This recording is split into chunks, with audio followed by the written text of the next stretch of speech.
Hello and welcome to another edition of the Cardiff Central podcast. In the hot set, as always, is me, Harley, and I'm joined with Carwyn. How are you doing, Carwyn? Yeah, not too bad, thanks, mate. Busy week for me with the three pods. But yeah, this is the last of them. So hopefully I'm not dying out my backside by this time. But yeah, not too bad. How are you doing? Oh thank you for stepping in for me on the wrapper. Said I had a lovely birthday meal from my granddad, and he's done so much for me. I felt if I can't skip on a pod for him, who can I skip out on? So yeah. Yeah, I picked up my baby champagne for calling Twickenham Twickers. I feel that was more of a note to Max Boyce's famous line rather than. I feel it was said in irony, but I just didn't say it well enough. You, you need That's you need to phrase it as, or as it's more affectionately known, Twickers, yeah, or as yeah, Peter yeah. West would have it, HQ. HQ. HQ. Yeah, but yeah, and unfortunately didn't manage to get that bit in. So I got my baby champagne. And yeah, my other apology for the week was I was a little bit strong on a certain kick from Cam Winner. I meant to say a lollop into midfield rather than it was a dog shit kick. But yeah, it was a bit of a poor a lollop into midfield is a much better way of phrasing it, I feel. Do you know what? I think if that's the only mistake he makes in his first an international debut, I think you can be allowed to say it was a bit dog shit. Yeah, that and yeah, he didn't make any other errors. He cried at the anthem, which is obviously a prerequisite of a Welsh player playing for Wales. You know that seems to be you have to be crying if you're starting lineup in your debut, you have to be crying for the anthem in some shape or form. The cameras are definitely going to try and spot it if you are, and he's had various interviews this week talking about him crying, which is obviously probably an interesting first week in international rugby. But yeah, I thought he was very good, so assured for a debut. I know Liam Williams has been full of praise of him as well this week, and yeah, fair play to Cam for stepping in and showing what he can do at the top level. Yeah, absolutely, and it's nice. I think it's nice for people like ourselves who've basically been saying just chuck him in like throughout this Mm. season when with all the worry and the possibilities of putting Adams or Zammit at 15. It's like no, Cam can handle it, and he did. So Yeah, I mean, he's I probably with the game plan England are going to play tomorrow on Saturday. Even it's going to be, he's probably going to be tested a little bit more. But I mean, seeing the sort of kicks and the pressure he gets put under at URC level, I don't think he's going to let anyone down. no, I'd back him. Obviously, you're up against, in my opinion, the best catcher of rugby ball in world rugby in Freddie Steward. But which is a weird thing to claim someone is, but I do think he is. He's the best under the high ball. Um, but yeah, I think Cam's flying at the moment, playing really well. I must say last week I did say that Josh Adams should start at fullback, but that was mainly to try and get all three of them in the back three because I'm still of the opinion that Mason Grady should be somewhere in that starting lineup. But yeah, we're where we are, and Cam obviously showed exactly why he's a specialist 15 and why he should be on the pitch. But yeah, before we go too far into the selections for the game on the weekend, let's talk a little bit about what is as cliched as possible. And I feel like it's I'm bringing the phone myself to say what was definitely a game of two halves. In that we were completely absent in the first half, and then in the second half, it went mad. It went. You fill a team full of Cardiff players. You're gonna get a Cardiff style game. I think that's what we got. Yeah, I don't know exactly what to say about that first half performance. I think to me, my honest assessment of it was a side that looked like they were playing how they thought international rugby should be played.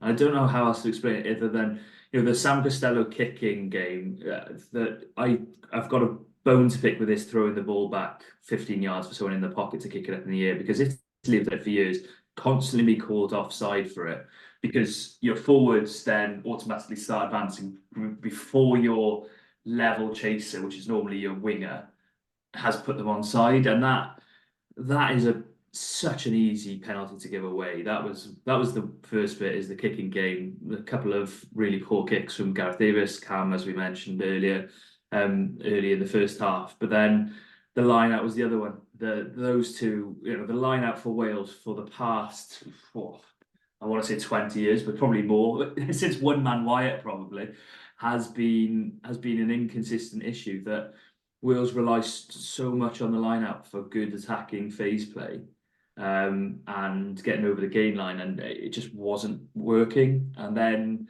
you add on top of that the lack of ball carriers in the backs, where Josh Adams is your main ball carrier with 6 in the first half, doing a job which isn't really Josh Adams' job. It was a recipe for disaster. That and a very good Scottish performance. I should say they were very good in the first half, with Finn pulling the strings, Sweepaluta looking brilliant, and their back row was impressive in that first half. But yeah, from a Welsh perspective, it was, well, I think Gatlin called it the worst, or near enough the worst first half performance he's had as a coach, and it looked it to me as well. So I think that's a fair assessment, really. Yeah, absolutely. I mean, the lineup, we lost 6 lineups in total. I mean, it got a lot better in the second half. I don't know how much that was just Scotland stopped competing because they were down a man. Losing Richie Gray in the first half probably didn't help, because they were just throwing him up at the front and went, he's a big enough bastard, he'll catch it. And he did.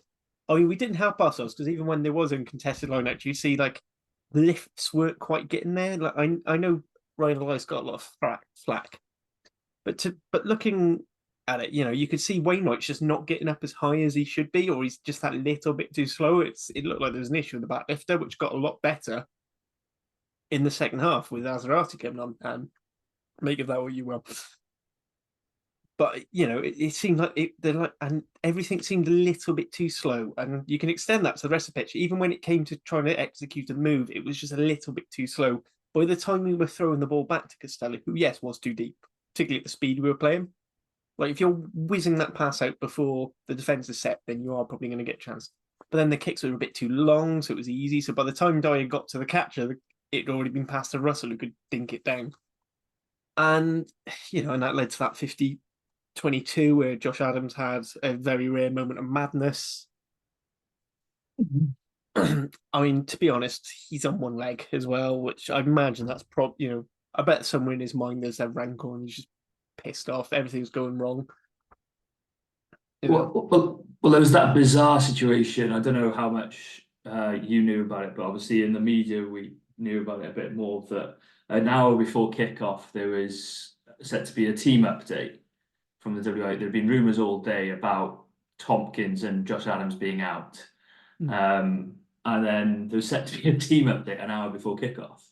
And then there wasn't an update, which meant that it was still the starting team. And you're just like, this is clearly, what sort of shambles is going on there? That's not going to help things. And yeah, Josh's moment of dumb play, I must be honest, it seems to be, I think I said it on the wrap, that it was something that I don't remember seeing any of in his first 20-30 caps, but is starting to come into his game a bit. You look at that moment against Argentina, you look at the moment on the weekend, that there are these stupid moments that he's having. And, the question was asked, do you think that Gatland's right to call him out? I think he's spot on. I really do. I think there's only 5 players with more than 50 caps in the squad. Josh is one of them. I also think Gatland knows Josh's character, but I would say Josh is one of those players who has that Mike Phillips mentality of, if you're going to call me out and criticise me through the week, I'm going to turn in an absolute peach of a performance next week to make up for it. And I can see Josh doing that this week. So yeah, well, without getting into selection and everything, but I think that's probably why he's had the nod as opposed to his performance. Yeah, I mean, I said it's just something that it does remind me a bit of what happened with Liam Williams towards the sort of middle of his career, where he started to just become a bit of, it became more about the aggro and things, and then he started giving away penalties before, like, towards the end, and he sort of, for the majority of the time, he eased out his game and went back to what made him good. I do wonder if there's just an element of frustration about it. He has, he's been struggling for fitness, which means he hasn't been able to get the form he should do. And, and if he's there like that and your team's going backwards, he's on the what would be the wrong wing for him, because the problem is we seem to have all left wingers, but someone needs to be on the right. Yeah. And because I said it's quite common, it's no secret Wales are better passing towards the left. So, when we go from right to left, which is the reason why, George North and Cuthbert have, depending on the 10, have always suffered when they've been in the 14 and someone else in the 11. They don't look as impressive, and vice versa. And it's just, I said, it's a bit frustrating. Again, he's being asked to do a game which isn't naturally his game. I know he's really good at the sort of pick and go off the rope with his explosive pace, but as an actual first phase carrier, not, that's, it's two different things. Like a dynamic pick off the ruck is one thing, but good thing, I think it's a game where we really miss having a George North or a Mason Grady in the 13 channel, or even, as much as I'm not a fan of him, Johnny Williams in the 12, is just having someone who can just take that, and they tried doing things with short line out, giving it to both of them, but then the Scottish defence saw both of them in the middle field and went, well, that's who the ball's going to. Yep. But it did cause problems. I think second half it got a lot better. I think Azarati started carrying really well. I thought Teddy Williams had a bee in his bonnet whilst he was on the pitch. Yeah. He wanted the break. Alex Mann, I thought, was fantastic. Again, another player who I think has proven, we're right. I mean, I've been getting annoyed with all the nonsense we've going into some selection talk about having David Jenkins at 6 or Teddy Williams at 6. Stop. I'm going to say this now. And if anyone who comments on the pod wants to call the perpetrators to at me, specifically me, Harley, now, stop putting fucking second rows at 6. Put a blindside flanker at 6. It's what they're there for. The love of fucking God, just accept that you can have players on the bench from the wider squad who are good. Right, that's it. Sorry, I've been getting wound up by that all day. I know you have. I know you have. We'll come to selection later, and I'll talk about what I thought might happen. But Alex Mann, I've been saying this since September, if not before, that he's a hugely talented player and should be pushing for international honours, and I'm so glad he performed so well. His tackle on Hugh Jones has been getting a lot, but I thought his carrying in the wide areas was good. Also, his decision making in the wide areas was good as well. Whether to pass, whether to hold on to the ball, and when and where to do that. It looked like an assured performance from a player who knows exactly how to play international rugby as opposed to a debutant, and that's the biggest praise I can give. I thought he was absolutely superb. I will give a shout out to Elliot D as well, who was brilliant off the bench in the pack, and fully deserving of all the praise he's had this week. Talk of his 47 caps and never letting Wales down. I think that's pretty much spot on. I couldn't think of a bad Elliot D performance, and then Thomas as well obviously changed the game. But yeah, I just wanted to go back a little bit to lineouts, because one of the things that frustrated me was there's been a lot of talk of this being a young, inexperienced Wales side, but some of the worst performers I thought on the weekend were the more experienced players in a way. Maybe they were trying to do too much. Your Gareth Davies he had a poor game. Let's be honest about it. Josh Adams obviously didn't have his best day. Then you're looking at Beard and Elias involved in that line-out situation because, like you mentioned, there were issues with the lifters, but I was a bit surprised that Wales kept on throwing the ball to Wainwright at the back of the line or in the middle of the line. He was moving around a bit, but you've got Beard and Jenkins, who are big lumps, to be fair, to throw up in the air. I didn't really understand why they weren't being utilised, and it just seemed to be in Wainwright we trust and stick with that, go for that, and that became easy for Scotland to mark him out towards the end. But yeah, that's probably the majority of the frustrations of the first half. The other thing I'd mention is my main bone of contention with Welsh team in the last 4 or 5 years is the lack of players able to turn the ball over, because there were 29 players who could only see the momentum going in one way during that first half, and then there was one player who was doing his utmost to try and turn that momentum around. That's Tommy Rafal, because Wales don't have enough jacklers inside. But that's a frustration I've had for 4 or 5 years and doesn't seem to be changing. I mean, there is an issue with that, because I think the jackal is becoming a lot harder of a thing to achieve. because a referee's preference for the accepted. Like, it's something we talk about on this pod a lot. Mm. There is definitely a swing because everyone's calling for this faster, more open game. The attacking side's getting away with a lot more than the defending side. So Yeah, Jackling, you've got to be so shit hot on it. And I thought Tommy Raphael was fantastic. But for him to get these sort of turnovers, you do need a couple of people who can actually get players to ground quick, which again is where I think Alex Mann is coming into his own because he's, his tackle selection is 98% of the time fantastic. He said he was disappointed that he didn't get a full tackle on Hugh Jones, but knew the tackle would get him down. I will also say, if anyone's seen his quote from this week, that is not good tackle technique because he said, "I just thought I'll try and get my head in the way," and I just thought, no, don't listen to that. No, that's not what we do. That's the reason why Lee Harvey has so many concussions. But the fact is, that's why I said 98% of the time. That's part of the 2%. But yeah, it is quite hard. I mean, we are missing having someone like a Nicky Smith in the side who is good over the ball, or Dylan Lewis, who's now been called up to the squad with Leon Brown injured, but not out of the squad because I think they're going to patch him up. Even if it's the last game, they can get him on for the last 20 seconds, just get that 25th cap, and then he can bugger off wherever. But yeah, we are missing it. But the problem is we've tried it before where we've tried to put lots of turnover threats and then it lacks elsewhere. Like, because as brilliant as Raphael is at turning the ball over, he's not a line-out option. So that, in theory, that can suffer. So you've got to make sure you've got an extra line-out option there. He's not a ball carrier, which is something we're lacking already. And it's great when you've got someone like Jack Morgan who pretty much does everything. But you think, and then you're looking at who our jackal threats are. Basically, what we need is Tina Stabir to become Welsh qualified as soon as humanly possible. So you've got a backline jackal threat. Liam Williams is fantastic at it, getting over the ball. Yeah. Josh Adams is more of a counter rucker, really, than an over the ball turnover, but it's still thing. Owen Watkins, he did get one of these classic rips, which is another way of turning the ball over because it's not just Jack, getting on the floor. We're missing because I think having good jacklers in the backs is really useful. Like France have used it fantastically as well, and South Africa use it as counter ruckers because that's where you're not expecting it. Whereas I think people see, it doesn't always work against Raphael, but they can see it come in and they knock him off the ball, and it's happened to Wales consistently. Other than Josh Navidi, I think is the only person who could actually take on a full 8-man pack and still keep the ball. You're almost always going to lose that battle.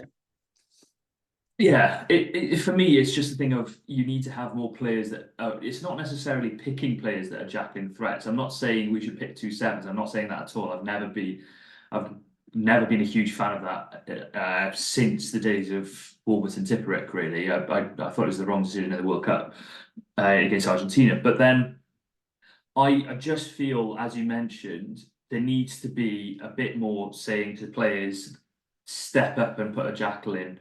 You can put a jackal in because I've seen a couple from Tompkins and Sarries, not many, but you look at the amount Donti, Fiku, Peno, and Dupont, but Dupont is everything.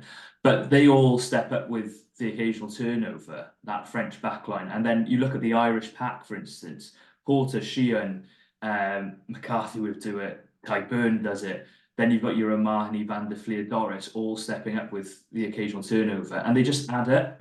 I don't see the same thing in this Welsh side where it seems to be, oh, you're the jackler, you're the 7. I'd like to see just a bit more open responsibility of, okay, if it's on, go for it. It's an opportunity, and putting blocks in place, clever blocks, obviously, and don't get penalised, but clever blocks in place to manufacture turnovers as well, because it's such a momentum killer for the opposition, and it's something that seems to be happening to Wales a lot, but Wales aren't able to do to the opposition. That's I could rant about that for days to come, but that's my main gripe at the moment. And I'll put one counter on it, and then probably best we move on, otherwise we'll be here forever. But you do see it a lot with teams when particularly when it's a new team, new coaches. And remember, these guys, there's only the second Six Nations with this coaching team, and it's still quite a brand new team. They do tend to only give 1 or 2 people the jackling. because they're the ones who know what they're doing and know what the rest are doing, whilst everyone else is learning the system and getting used to getting over the ball. Because the worry is if you say everyone get in, then you're just going to tick through penalties. It was an issue with Sale a couple of seasons ago where everyone was going in. So, what's his face? Jim for the mind. The coach, Alex Anderson. Yeah. Basically stripped it back and said, right, it's going to be Tom or Ben Curry, whichever one's starting, and John Ross. They're going to be the only people who go over the ball. That got bedded in. All right, still some issues because some of them were still giving away stupid penalties. And then it's like, all right, our midfield can start going for it. And then they sort of built it. And then it was like, right, you can do it, And as everyone got more used to the system and when one to make that decision, so it's one of those, it should come, but give it time. I think dipping into selection, I think Elliot D's quite good over the ball, so that'll be quite helpful. Yeah. Like I said, it's fine when you've got players who are used to it and do that as part of their role normally at club. If they're not necessarily doing it, then, as I said, it's not just getting your hands on the ball over the floor. You can do counter rucks, and there is counter rucking to slow down the ball. There's holding them up in the tackle a little bit more. Yes, that runs a risk of a high tackle, but as you've got to target the ball and get them on there. There's rips. There's which actually our midfield quite good at generating. Certainly with Tompkins and Watkin, they're very good at ripping the ball. Which that can go two ways. Like that can work out really well for you if you can get a clean rip, or if it goes loosely, then it can cause hell. But nothing. So yeah, I do get it. It is an issue. It does put us into defensive pressure, but I say not as much as the pressure we put ourselves when things weren't executed right. Even if they were the wrong tactics, the way we executed them was terrible. What do you think about that second half? Do you buy that Gatlin said go out and play, or do you think that was the player decision? Yeah, I think they did go out and say go and play and go and enjoy. But I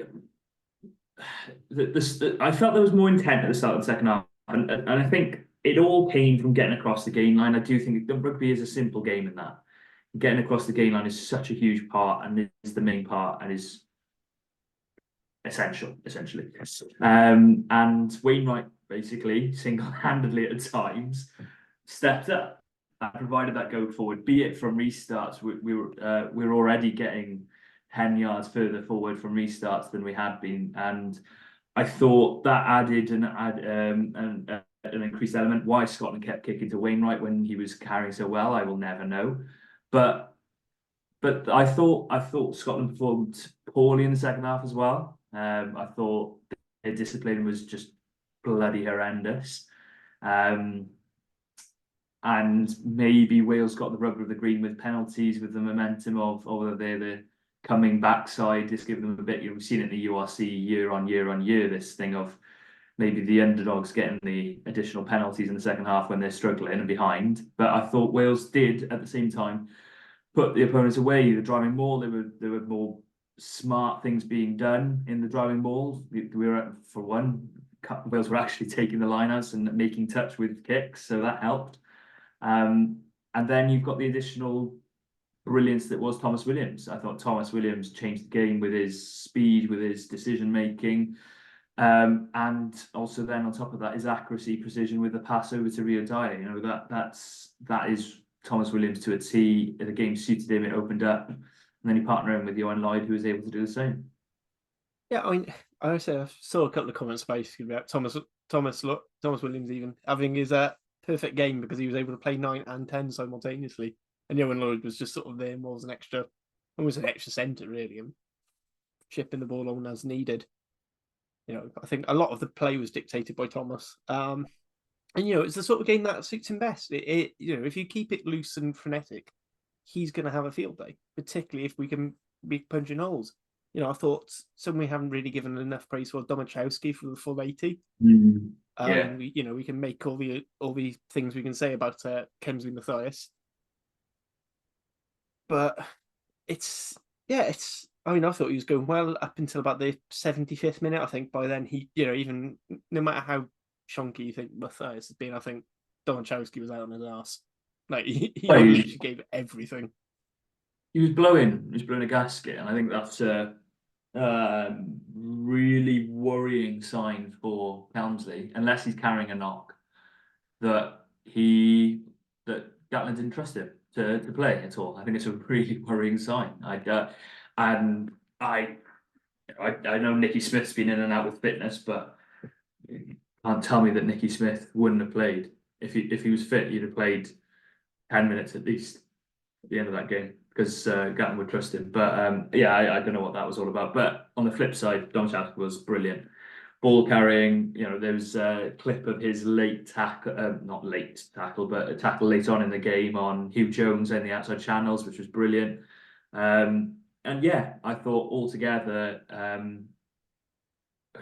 on a selfish level for this pod, the Cardiff boys really did step up and perform well. I couldn't say that any one of them, and I don't think this is bias, bar Josh maybe with his moment of dumb that Gatland called it. I don't think any of them did themselves a disservice at all. But even then, despite that, if you look at his stats, like the actual meters he made, the carry and things like that, considering the job he was being asked to carry,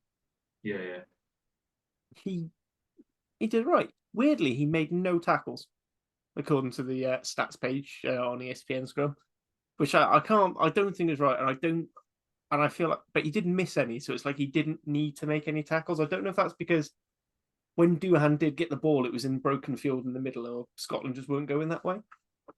I'm thinking about it now. Most of the attacking play came down Wales's left with Rio. Yeah, it came. Yeah. And then they would switch and make the break through midfield. Hmm.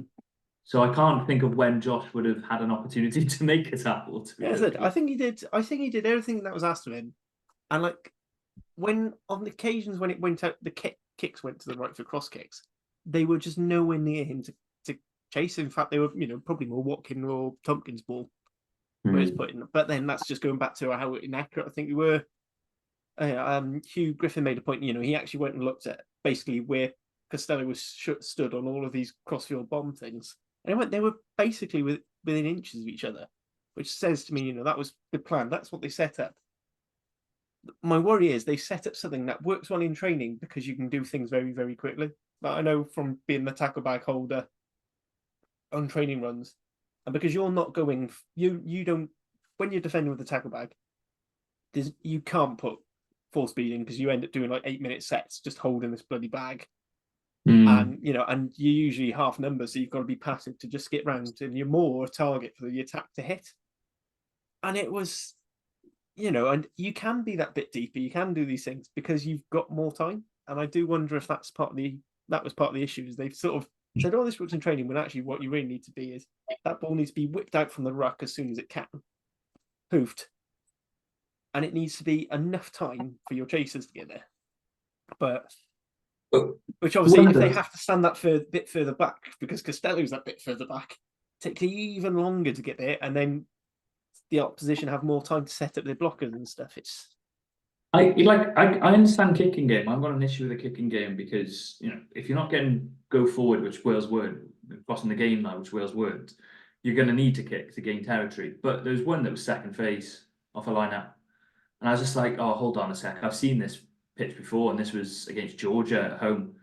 That's what it reminds me of, and that's not exactly a great comparison. But yeah, maybe I think I could spend all day talking about the frustrations of the first half, and then you forget of how great the performance was in the second half, and how there's been a lot made of pride for a young team and all this sort of thing, and but I think there are a number of players showing pride. We've mentioned Elliot D, we've mentioned Thomas Williams, pride from players with a lot of experience, thinking, hold on a sec, we've got 22 years of history at this game. Let's not throw it away in the manner that we are. So, I thought second half they were brilliant in short, but Scotland certainly were in massive reverse and helping us out a bit. But I think I came out of that game thinking Wales should have won it, and maybe that is slightly rose-tinted, but there's a certain incident 74 minutes in, and you can't tell me that's not a seatbelt tackle. I struggle to think it's not. On Tommy, I've only seen one angle, and I am seeing it through rose-tinted glasses. But that could have been the ball game. In short, if Johan's got his kicking boots on, which he seemed to be fair, after missing the first one. Yeah, I mean, to be fair, when you look at all his kicks, so Q put up on Point Rugby Pod and showing about like expected kicking, and like the percent, other than the kick for Wainwright, the conversion for Wainwright's try, which was obviously right in front of the post, he's absolutely nailer. They were all about 40% success rates, predicted success. So you forget it, but yeah, if he'd got it, then you're like, oh, 28-27 final minute. Would Wales have played that a bit differently? Would Scotland have stepped up a bit sooner? Because, by the time that fourth try was in, then they're probably shitting themselves. Because, that fourth try for us was a 2-score, made it from a 2-score to a 1-score game. That would have put us in the lead. So. But as well, it's that moment, isn't it? I think that's why that high tackle was so important, that no call, because that was still Welsh momentum. And then, to be fair, Scotland did do well to close out the game in the way they did in the last 5 minutes. But I still think that was the ball game. But yeah, there was so many other incidents we could mention. We could mention the Luke Crosby hit on Sam Costello, which I thought was the correct decision by Ben O'Keefe, and also the Domachowski hit on Luke Crosby, which again I thought was the right decision by Ben O'Keefe. Yeah.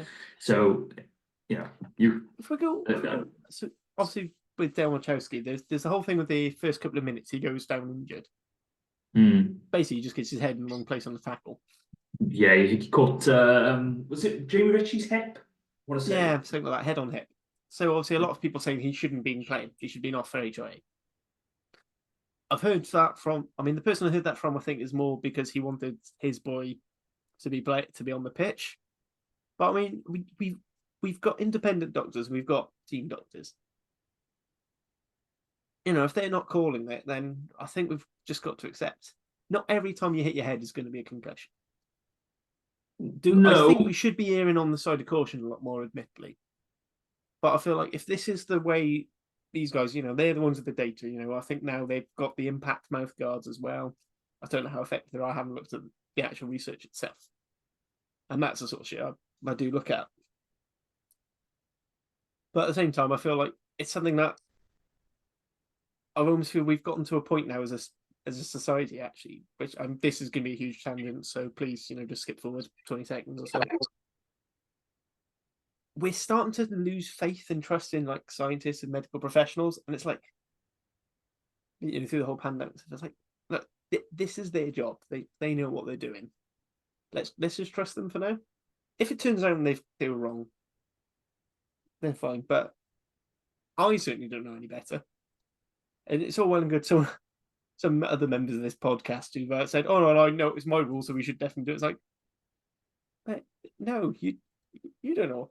You don't know what's going on in there. You actually think you actually thought a scrum cap was actually for concussions, which they're absolutely not for. They're for protecting cuts on your face. But it was just, yeah. I mean, I could go rant and babble on for ages, but I'll offer my 2 pence on this, which is I've heard mixed views on the impact math guards, but that's for another time. But the Domachowski thing, I was working on the game, and commentary said, he's been down for a long time. I was surprised he didn't go for a HIA. I'll say that first and foremost. The second thing you say about the trust in the independent doctors, well, I've got to be honest, my trust is a little bit. I'm not wholly there with the system, and I'm not blaming individual doctors that are on the pitch. I'm just saying the system, I don't think is yet right at all, because I still remember that Thomas Francis incident for, what was it, 2 years ago? That was bloody shocking. There's no way that he should have continued. I can't. Or was it 2 or 3 years ago? I can't remember if it was the home game or was the away game. But anyway, that was a horrendous incident. He should never have continued. There have been various incidents, Jeremy Loughlin, etc., since that have been poor. And then you flip it to the other side, and the way it is, I want a tactile word here, but the way the HIA rules are utilised, I'll use that word, by certain teams of a certain nationality typically, is rather frustrating. And I do look at it and I say, well, hold on a second, how can these two things be working concurrently and successfully And that's my frustration with it. On this individual instance, he's clearly been past fit to play this week. There didn't seem to be any lasting effects, judging from his performance for the remaining 60 minutes or whatever it was. So I would say it seems like the correct decision was made by one, the physios on the pitch, and two, the independent doctor off the pitch. But as you said, I think it is so important to err on the side of caution because these are players' lives, and that's why I wish Sam Costello was playing because he's an absolutely brilliant player. But on the flip side of that, I am so glad he's not appearing this week. I saw talk of him seeing a specialist, but once he's had the HIA in Perpignan a couple of weeks ago, he had the HIA and failed both against Scotland as well. Yeah, there's no way he should be playing this weekend, and I'm so glad to see him outside the 23. Even though I think he's Wales' Premier fly half at this stage. Well, on that, it's a bit of an intro because they've turned around and said it wasn't a HIA. He's got it's a neurological issue in his neck, which someone was telling me, oh, that makes it work. That they're just trying to get it so that you can play. I went, well, actually, no, because a neurological neck issue is what took Sam Warburton out of the game and Josh Navidi out of the game, and has taken a couple of other but it's typically an open side injury. It's basically from having your head bashed in rucks. Well, it was on the back of the Crosby incident, wasn't it? Which you can understand. They both he's gone because he's gone over because trying to jackal it's bad for you. I can see why things like that. It does make you see why people like progressive rugby are thinking maybe we should ban the jackal. Which actually I think I'm not fully on board with, but I get the point of view. I get the point. I'm a big fan of a lot of things progressive rugby do, but I absolutely adore the jackal area. So it would be something I'd be really reticent to see leave the game. But yeah, safety has to come first. That's the main thing. Yeah, I think I'm on the exact same point of view there. Anything else you want to say about the game this week? Last weekend even? No, other than I feel Owen Watkins had a little bit of a bashing that he didn't deserve. That was the only other thing I thought. The only thing I thought he could have done was carry the ball a bit more, but defensively, I don't think he was as poor. People have made it out, even though the tackle missed on Carro I thought was a really clever piece of play by Scotland. / 5-10 years ago that would have been called for crossing. But yeah, that's the only other thing I don't want to add. No, I think the problem is I don't think you could have put anyone in at 30. You could put pretty much anyone in 13 for that game, and it wouldn't have looked like they'd done much because the ball just wasn't getting there. No. Because if you look, Tompkins got a lot of passes, but that was more because he was coming in at first receiver, which is something that Wales have been doing in their shape to get the 10 a bit further wide. And then the ball was the winger, as similar that or carrying ball. So I don't think he could have done much more to impose himself on the game. I'm moving on to team selections, but yeah. Anyway, so we'll go from the up and down news of whatever was that game against Scotland, and we'll go to the sad news that broke a couple of days ago, which is the loss of Barry John. So the king, as he's affectionately known. A fixture of Cardiff for years, fixture of Wales, and up until the end, really, you could find him in the old arcade, drinking his Carlin. Both of us are too young to have experienced it.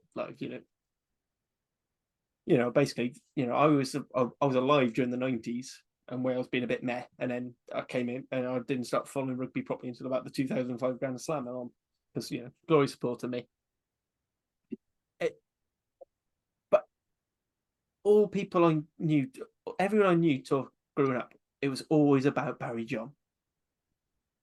I don't know what I know you had to discuss it on the app anyway, but but one thing I do find that it's always never gets picked up as much because everyone always talks about how he glided with the ball and stuff, was just how wonderful a game tactician and game manager he was and how good his kicking game was. For me, I reckon if Barry John came through now, he would be an elite 10. Like, if you put into modern condition stuff, he would be in Elite 10 because he had the brain for it. He had the brain, the skill. He was that perfect fusion of the tactician Dan Bigger and just the absolute X Factor box office of Jared. Is that wonderful, like absolutely everything you could want from your 10. Yeah, I agree. So some people have questioned his tackling. I remember someone telling me a story that apparently it was told to just jump on people's backs, but I don't know if that was completely true. I've seen, recently, I think I had Sir Gareth Edwards talking about how he was tough as old nails and carried on playing after a broken nose, I think it was, in one game. And the amount of stories, and we are younger generation, we are talking about stories because we didn't have the privilege of watching him play. For anyone that does want to watch him play, I should also add, I think SVC are playing a charity game that Barry John played in I think it was his last ever game. His 15 against the Karen Jones 15. So if Karen James 15, always make that mistake. Karen James 15 versus Barry John's 15. If anyone wants to watch it, I think that's on Wednesday night, so tonight as we're recording this pod at some stage. But from the stories, you throw it, I'll catch it. From being nicknamed the king by New Zealand, from New Zealand then taking the Lions' style of play and adopting it as their own for the next 50 years to dominate, which is both a blessing and a curse. But I think there's so many things about it. People talk about him in terms of rock stars, talk about George Best and the clips of them two passing the football together, and he was apparently a talented footballer as well. But for me, when I think of Barry John, it's as simple as thinking of those try clips, especially the try against England, that one where no one can lay a glove on him. And there's another one for, I think it's a Wales selectors 15, isn't it, where he glides past people as if they're not there. There's games for Cardiff where he slots 4 drop goals and to win a game. And there's that two sides to a fly halves game, which he seemed to master, as you correctly said. And it's really sad to see that he's gone. Him on the heels of JPR, on the heels of Clive Rowlands and Phil Bennett, but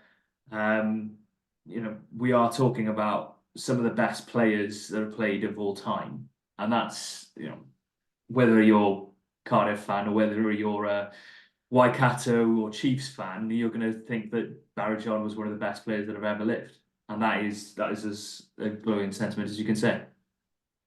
Yeah, absolutely. Yeah, absolutely. Don't want to dwell on this too much, but so because there is a lot of other stuff, and James has asked me very nicely if we can get off early so that he can actually start doing the Ospreys pod. So just a quick thing. So the under-20s won. They beat Scotland. Very good game.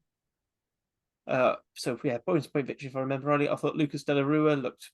Both him and Morgan Morse showed how important getting these under-20s to have some senior rugby is being shown, because they looked a class above pretty much anyone else on the pitch. Morgan Morse had another one of his, just cutting through defences and just bastard. The try's outrageous. It's just outrageous. It's just world class. Yes. But also, I would give a nod to Louis Hennessy, who I thought was brilliant. That offload, where I wonder if he did jump into the tackle, but I've given it to him because bloody hell, how he's got that offload off when he's 45-degree angle to the floor is brilliant. To set up the try for I can't remember which try that was to set up for, but yeah, brilliant, especially second half performance from Wales in the 20s, because they got done last year against Scotland. So for a number of those guys to come back and perform as well as they did, and a number of new players such as Harry Wild, I thought he, from a Cardiff element, he looked. I can understand why coaches are so excited about him. There were moments where he flitted in and out of the game. I think that's fair to say, and there's definitely things to improve on. But he's got a real knack of taking the ball to a line. He looks like an aggressive 10 in that aspect, but also I thought defensively he looked really solid, which is another prerequisite of the modern game. Yeah, I think he hasn't had, although he's had some time for the Rags, he's not had a lot, because Al Robson's been doing the job for the last few weeks. So he looks like a player with a lot of talent who needs to get some rough edges polished off. That's good. I mean, how many times have we heard the story though that game's in the balance, and then Ford comes off the bench to sort it all out. So Harry, I thought Harry Ford was excellent. Well, to be fair, I thought I thought most of the pack were pretty good. They did what they needed to be done. Harry Ackerman, I thought captained really well, and I thought he made a lot of good dents. That could be that Ackerman Hennessy partnership. I'd like to see that at a club level, where whichever team manages to get hold of both of them, that I think would be great to see develop over time, because they both look incredibly physical, but can pass. Yeah, which is just one of those things. It just causes you, if you look at, a sort of Henshaw, Aki Henshaw or McCloskey and Henshaw or Aki, the Hugh Piloto, they're very strong, powerful runners, but can also play a bit, and it just causes so many more problems. yeah. So it'd be nice to see them kick on. It seems almost like Wales have done a complete 180 on the way the players start performing. Because if we're talking 10 years ago, there were very few second rows and very few centres, and all of a sudden it's loads of second rows and loads of quality centres. Because you think of last year, it was Eddie James in that centre partnership who was brilliant. And you've also got Grady the year before. You've got Hawkins as well. So it's Joe Roberts as well. I mean, yeah, it's becoming a real strength for Wales going forward. Yeah, absolutely. I said, because we're away of time. So we just want to quickly go over the team for England and do some predictions. And Yeah. if we have time, let's see what the questions are. I mean, it does tie into some of the questions we got. So I've lost who asked me the question. There we go. That's it. Sorry, yeah. Andrew Buhaidia. Sorry if I've got the pronunciation wrong. So he messaged on Facebook. So, actually, people do use it, which is surprising me. He asked, how harsh is it for Teddy Williams to be dropped? So obviously he had such a huge impact off the bench, but at the same time, this is where I was saying we've got quality. We've got four, what I read say, a decent international quality second rows in that squad, and we're picking three of them. And you're not going to drop Dav Jenkins. One, he's very good. Two, he's captain. Adam Beard is easily our best line-out operator. Yes, it went to shit in the first half, but then he's a key part in those maul tries. And then Will Rowlands is just he just had so much physicality and grunt that you almost whilst he's fit and able to play, you've got to make the most out of him, haven't you? Yeah, well, I'd start Rowlands. But that's by the by. I think he's in such good form. He was absolutely brilliant for Racing against Cardiff. But the situation with Teddy is simple. You've got three players there who, let's be honest, 3 years ago, Adam Beard was being touted as a Lions starter for this upcoming tour to Australia. Dav Jenkins is now captaining his country, and Will Rowlands has been Wales' best player, arguably along with Jack Morgan, for the last 3 years. So it's difficult to see where he slots in. I thought the only possibility I saw was something that will rile you up, but if one of them was playing six, if Dav Jenkins or Teddy was playing six, I'm not pro that, but that was the way I saw you getting all four in the squad, and That's that, or 6-2. Yeah, exactly, or a 6-2 situation, and with someone like Basham, who I think it's fair to say hadn't had his best form, it's not great. But simply put, Teddy doesn't cover the whole back row, and he hasn't played any back row this season. So how can you put him on the bench to cover a back row if you're not going for a 6-2 split? That's just the reality of the situation. It's think about the situation if James Fender was fit and the form he's been showing this season. If James Fender wasn't in either 23 for the first two games, how harsh that would be for him. But it would just be a reality of the situation where Wales currently have three outstanding second rows, Dav Jenkins is also an up and coming second row, but two other up and coming second rows who are going to be brilliant. So it's just the reality of the situation, sadly. So then the other big changes. So Gareth Thomas and George North coming straight into the side after the sort of fitness issues. I think it's a bit It's, harsh on Damachowski, but also yeah, Gareth Thomas is, because none of us thought didn't realise he was injured. We all thought Gareth Thomas was starting last week anyway. This is how we see it. As much as I love Domachowski, Gareth Thomas has, he has the resume to show I am our number one loose head prop, and I've got no issues with it. I said it's a bit harsh. I mean, but it's not like Domachowski's been dropped. George North, similarly, him and Tompkins are our main partnership. They're the ones who've had the most time together. And, that sees Watkin drop at the 23 completely, which again is harsh. But then, are you going to take Grady off? Because I think he does have the potential to be such a good impact player, and covering 13 and wing does give him that extra bonus.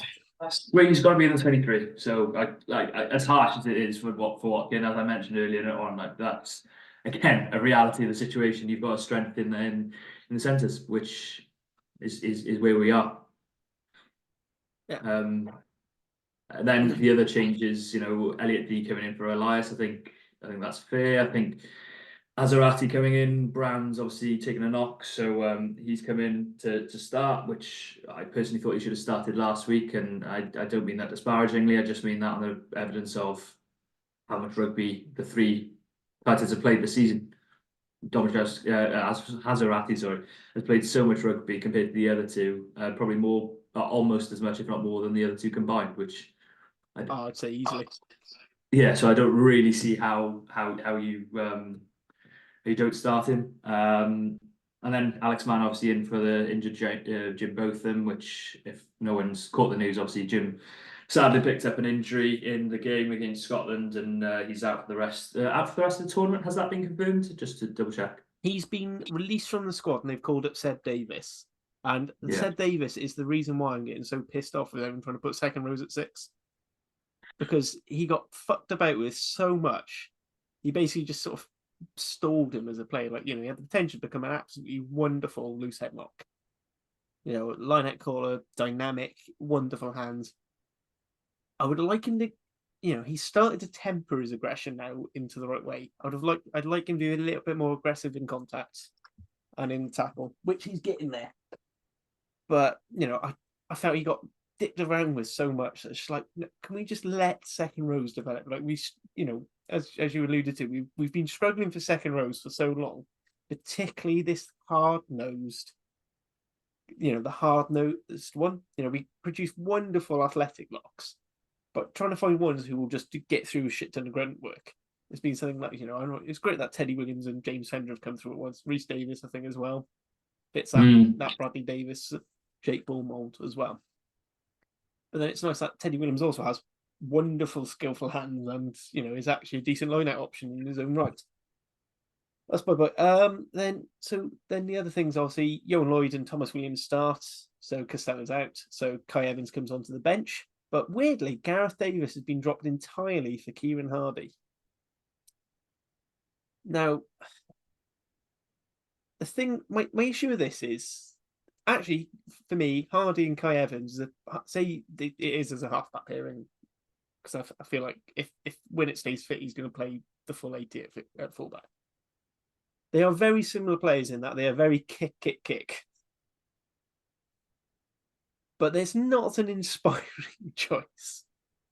Well, yeah, I'm not quite. I get a little bit where this Hardy is a kicking 9 has come into play, but I think that's come slightly on the back of that South Africa tour where Hardy was picked by Pivac, wasn't he, as first choice 9 for the kicking game, because it was felt that his kicking game was superior to the other two 9s.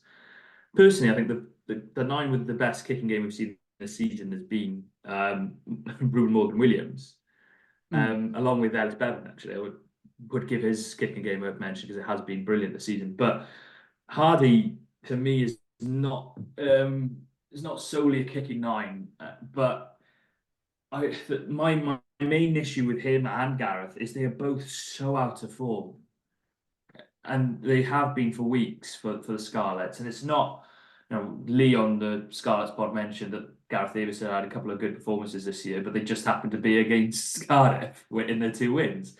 But there have been other games that I've seen, especially against the Ospreys, where Gareth Davies had a particularly bad game, and I I find it difficult to see why Gareth has been dropped completely. Yes, he had a terrible first 40, and maybe he's been protected from a little bit and or penalised for it. But I thought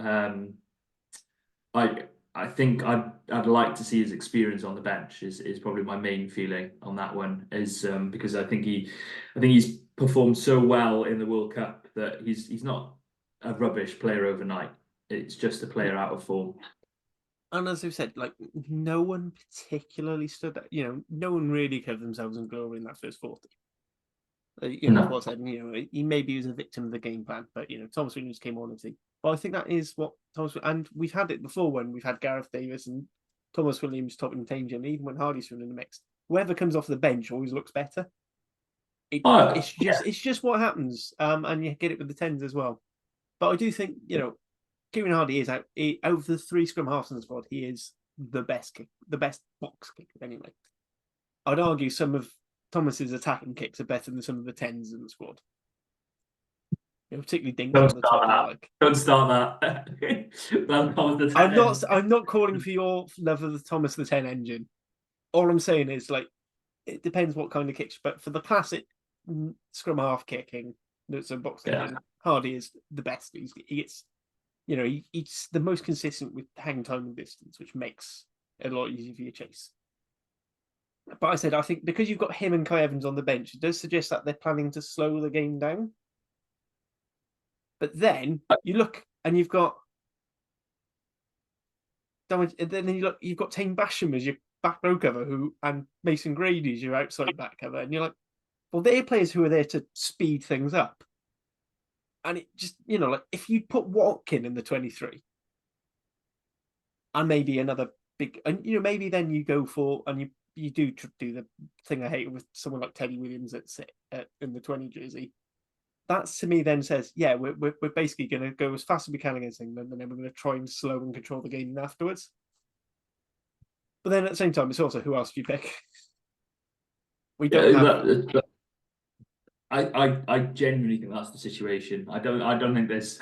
That sounds quite harsh, but the main I would say is you've got a ready-made situation where you bring Adam Beard onto the bench and put Rowlands into your starting lineup if you want to slow the game down in the final 20 and have control and have experience and have line-out operator and have more defence, all that jazz.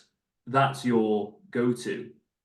But there isn't that. So I just think it's a situation of these are the players that are fit, available, especially, and I don't mean that as disparagingly as it sounds in the case of Kai. He's in the squad. Gatland really wants him to be in the squad, and has had him in the squad in the last 2 or 3 now because of the Barbars game as well. But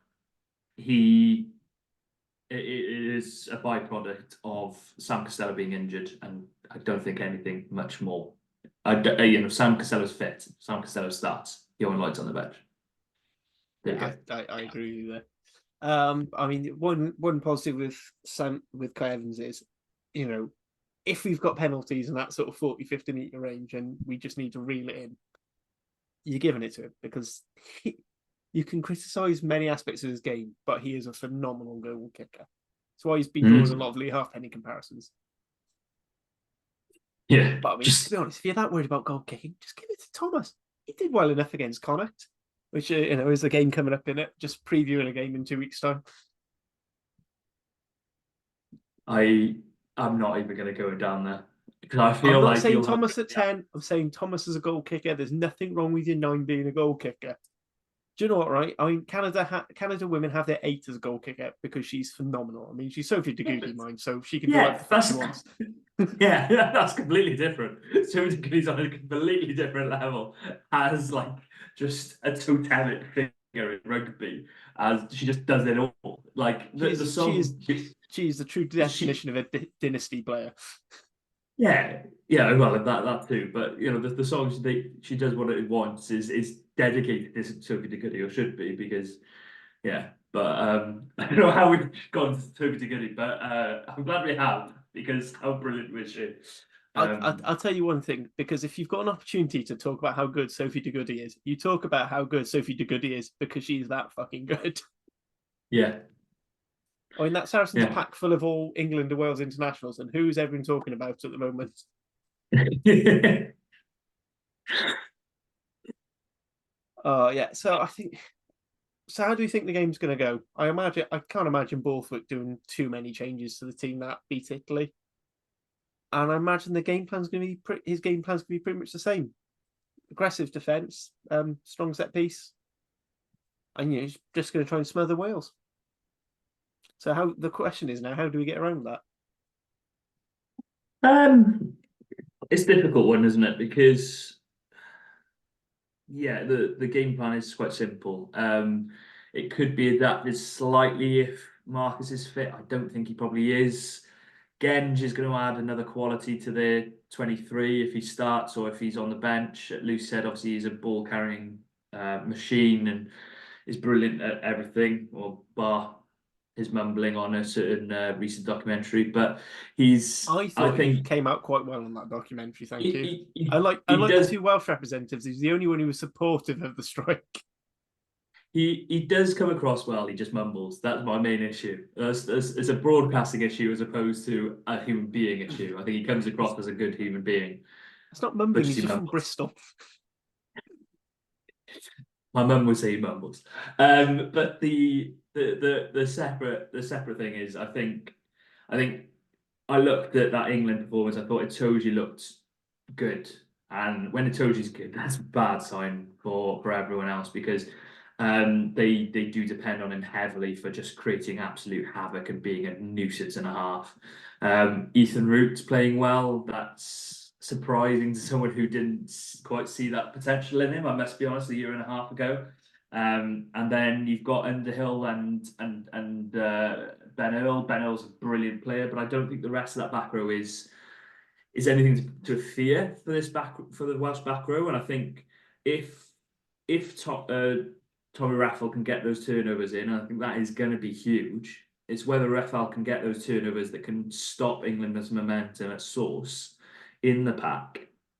That is going to be a huge benefit for Wales, and that's one of the things. And then hope on a bit of England indiscipline. But the simple point is, if Wales are as inaccurate and as ill-disciplined as they were in the first 40 against Scotland, there's only one winner. And yeah, they just can't afford to start as slowly as they did. There's not much else to say, really. I don't think. Yeah, I think you're absolutely right there. I think as well, like if we were worried about the line out against Scotland, having Itoje and Chesham, and I think Earl as well has been known to be thrown up there as well. That's going to be a problem. They're probably going to be a lot more attacking in the scrum, which I know the Scottish front row is quite attacking anyway, but they also hold back when they think they're going to get pinged. I think like the English will push and just hope for it. Which does bring on so the one person on the bench you didn't really mention is Archie Griffin, who will be get the third new cap should he come onto the field. So congratulations to him. I've not seen a lot of him, but he is highly rated at Bath. So it'll be interesting to see how he goes. Apparently he's a lump, and that's quite useful at tight head. He must have learned a few things from his time at Bath with the two that are ahead of him.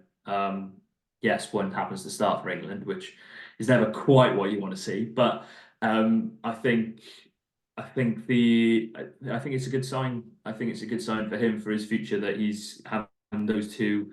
Is it Wilco Lowe? Who's at Bath?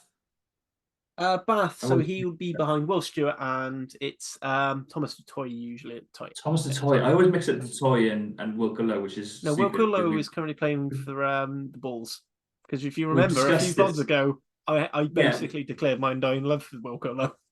We've discussed it plenty of times. I don't know why I'm confused. Yeah. But yeah, I think it's just because we do talk about him so much. I thought I'd get to mention it. But yeah, to Toy and Will Stewart on a bad pairing to learn off. And then going up against in training with like the likes of Benno Obana, probably Thomas Toy as well, because he does play both sides equally well. Yeah. And who's the other? Oh, who's your other one? Scuman.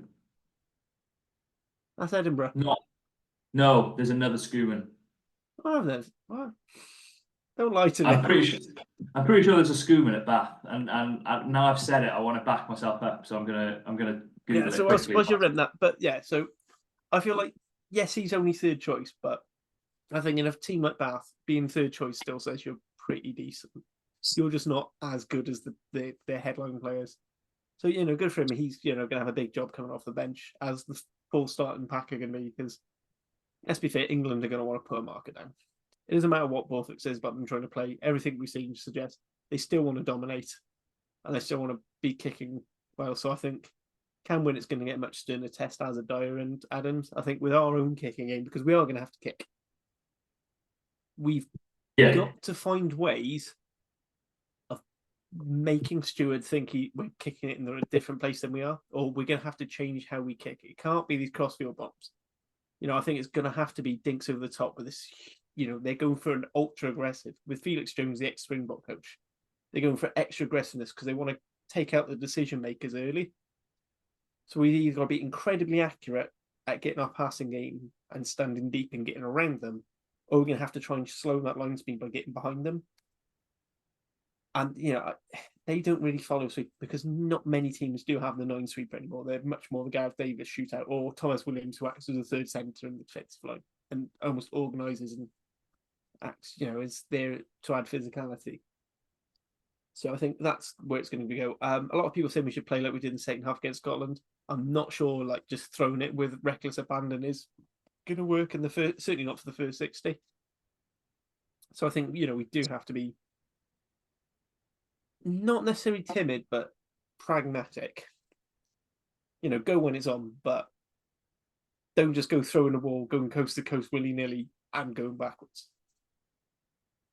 My main issue with that is I don't think we've got the players to be pragmatic. I think this is the if problem. we go, I do agree because we don't really have a control. I would say none of our backline are a tactical kicker. Yeah, if Wales go toe to toe in a pragmatic game against that England side with George Ford at 10 and Freddie Stewart at 15, they lose. I don't see any way that you win the kicking battle as a straight up kicking battle. I don't see that they get enough forward dominance. I think they could get parity. I don't see forward dominance in spades. And then I possibly George and Tompkins could do some stuff in the centres, but I wouldn't be like wouldn't pin yourself on that. So I think the kicking game is important, but I think it's the way they kick, and they have to find ways of manipulating Stewart for one, ways of isolating Freeman as another one, because he is still young in the international scene. Likewise, Dingwall if he plays to isolate him as well, but chips over the top are going to be crucial. And Davey usually has absolute dick fingers when it comes to high balls, which is really weird. Like, he should be so much better under them than he is. Just put him 1-on-1 against Josh Adams. It worked once, it'll work again. That's all he needs. It'll work every time. It's worked multiple times. Just give Josh Adams a cross kick on a tap penalty, and we'll get a try that way. But this is where you basically hit what I was saying when I was trying to say be pragmatic. I don't mean pragmatic by getting into a kicking duel, because that's not pragmatism, that's stupidity. What I'm saying by being pragmatic is don't just pass the ball, but that's what I'm saying, the kicks over the top, or just doing, neat little grubbers. It's doing things that their defense isn't going to be set up to do. That's what I'm saying being pragmatic is, playing percentages. Like, a kick over the top actually is becoming a much higher percentage play because of how everyone defends. Whereas actually, with our personnel, the classic box kick probably is a very low percentage play for us because we just don't have the personnel for the chase and the tackle. Or simply put, if you're going to kick the ball to Freddie Stewart, rubber it, because there's no point putting it in the air.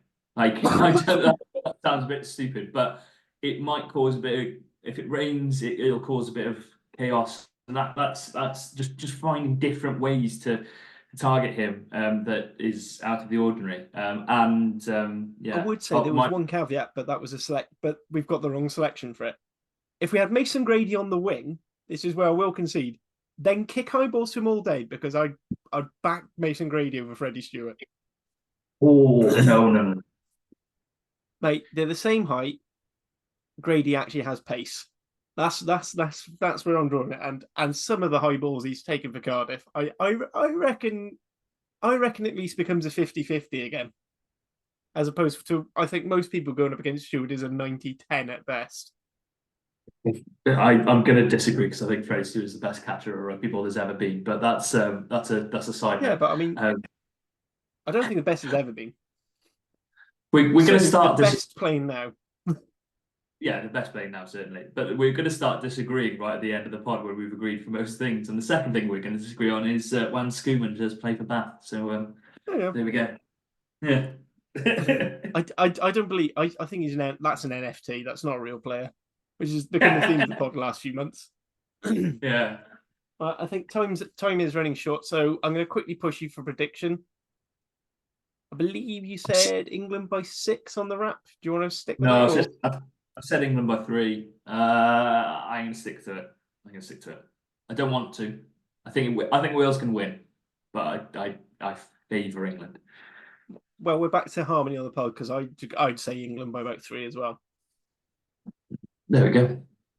What a way to end. Sorry for everything Cardiff Rugby. We didn't have time for your question. What we might do is we might stick it up as we might retweet it and put it as a poll. So he was asking about which players from other Six Nations squads would you take to come play for Cardiff and be thing. Very quickly off the top of my head, I'd go Tyburn. I would have WP now. Italy, I would love Rutzer. Just because baller's going to ball. France, weird one. I would love Gabby and Villiers. I know it's me going for the Cardiff tradition of tarty backs, but I just love Gabby and Villiers. And we're talking about backline jackal threats. England, nah, don't want any of them, to be honest. I'd take Ollie Lawrence in a heartbeat. I'm sorry, but I would take Ollie Lawrence. I'll be honest, if out of all of them, George Ford for me. Sorted. Don't need him. Yeah. No, who needs George Ford? We've got Tinas. Tinas and Sheedy. There we go. Yeah. Right, so I think I said Heedy. Unfortunately, we didn't have a chance to go into the pardon? I said Heedy. That's bad. Let's move on. Heidi, to be fair, does worse, but let's move on. Let's move on quickly, please. No, let's just linger on that one. I did say that at the start. Unfortunately, we didn't have enough time to check with the to talk about. Unfortunately, Rags lost to the Drovers on last Thursday night. After me getting very excited about our good lead, which makes me realise that I should never be excited about anything ever and should always be miserable. Pontypridd beat Merthyr. Other way around. Merthyr beat Pontypridd. So it looks like Merthyr's got a decent shot of overtaking Cardiff in the 4th place spot for the knockouts. The under 18s, Cardiff under 18s men got the win over. I can't remember, I must be honest. I'll just basically, yeah. So they got their first win of the campaign. That's knocked them up, so they're guaranteed 3rd. With the title to be decided between the game this week between Scarlets and Ospreys. And the under 18s women also finished 3rd. So, nice consistency, which is a rarity from Cardiff. Yeah. And I said, well, if people want to hear about other ones, maybe we'll, I don't know, maybe I'll convince Carwyn to do a sort of YouTube short to sort of give a rundown on what he thinks of the Premiership situation at the moment. If he's not fed up of talking to the cameras yet. Anyway, all that leaves is say thank you for listening, and thank you to my co-host Carwyn for dealing with my ramblings. No ramblings, all harmony, all happy. We're happy leaving the pod, aren't we? Yes, as Liam pointed out, we are the best pod. Yeah, that wasn't us saying it. That was a listener. So anyway, I was going to take full credit for that, but I won't. I was going to say, if anything, I'll bring it down. So I'm happy with that. Anyway, good night all.